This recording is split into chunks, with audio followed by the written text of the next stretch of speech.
हरियाणा के युवाओं के साथ जिस तरीके का अत्याचार भारतीय जनता पार्टी की सरकार कर रही है और जिस तरीके के भूल भुलैया में उनको चक्कर कटाए जा रहे हैं, उस विषय पर आज यहाँ हम बात करने के लिए इकट्ठा हुए हैं। पंजाब में आप सब जानते हैं कि आम आदमी पार्टी की सरकार 2022 में आई और तब से लेकर अब तक 60,000 से ज़्यादा सरकारी नौकरी पंजाब के युवाओं को आम आदमी पार्टी की सरकार ने दी है और इस कामयाबी के साथ दी है कि एक भी भर्ती कहीं कोर्ट में नहीं अटकी हुई है, कहीं कोई पेपर कैंसिल नहीं हुआ, कहीं पर कोई पेपर लीक नहीं हुआ और जितने भी युवाओं ने ज्वाइन किया वो छोड़ छोड़ के नौकरी शिफ्ट नहीं कर रहे, चेंज नहीं कर रहे। तो एक बिल्कुल क्लीन तरीके से 60,000 नौकरी पंजाब के अंदर दी गई। इसके ठीक उलट हरियाणा का युवा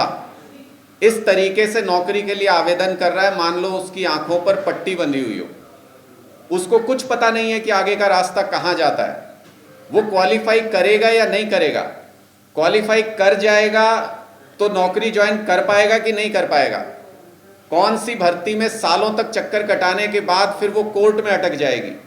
ये सारी चीज़ें हरियाणा में इस वक्त हो रही हैं। मैं एक उदाहरण देके आपके सामने बताना चाहता हूं कि ये भूल भुलैया कैसा है जो नायब सिंह जी ने और भारतीय जनता पार्टी की सरकार ने हरियाणा में रचा है। अभी तक ये कहते हैं कि पिछले 11 साल में इन्होंने 2 लाख से ज़्यादा नौकरियां हरियाणा के अंदर निकाली, ऐसा सरकार का दावा है। उन 2 लाख में से आपको ये जान के ताज्जुब होगा कि भर्ती प्रक्रिया जिनमें पूरी हुई वो सिर्फ 1,20,000 है। मतलब जो भूल भुलैया के आखिरी सिरे तक पहुंचने का प्रयास कर पाए वो बच्चे 1,20,000 है। इन 1,20,000 में से 25,000 के करीब युवा ऐसे हैं जिनका पहले ग्रुप डी में सिलेक्शन किया गया और फिर वो ग्रुप सी या ऊपर के पदों पर उन्होंने ज्वाइन कर लिया, यानी वो अल्टीमेटली पद खाली हो गए। 1,20,000 में से उसको माइनस कर दीजिए, 20,000 से ज़्यादा, 25,000 ऐसे युवा हैं, 20,000 से ज़्यादा ऐसी नौकरियां हैं जो अलग अलग केसेस में कोर्ट में आज भी धक्के खा रहे हैं युवा, वो कोर्ट में अटकी हुई हैं।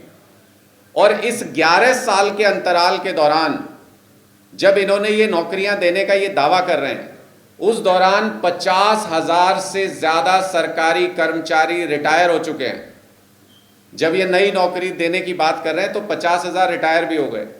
तो अगर 1,20,000 के आंकड़े में से आप इफेक्टिवली देखें कि नई नौकरियां कितनी दी, तो 50,000 माइनस कर लीजिए,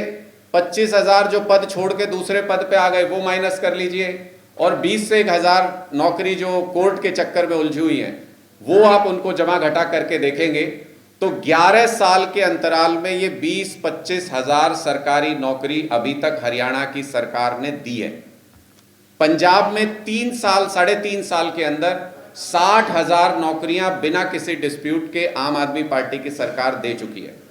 तो ये 2 रियलिटीज हैं जिनमें फर्क साफ साफ नजर आता है।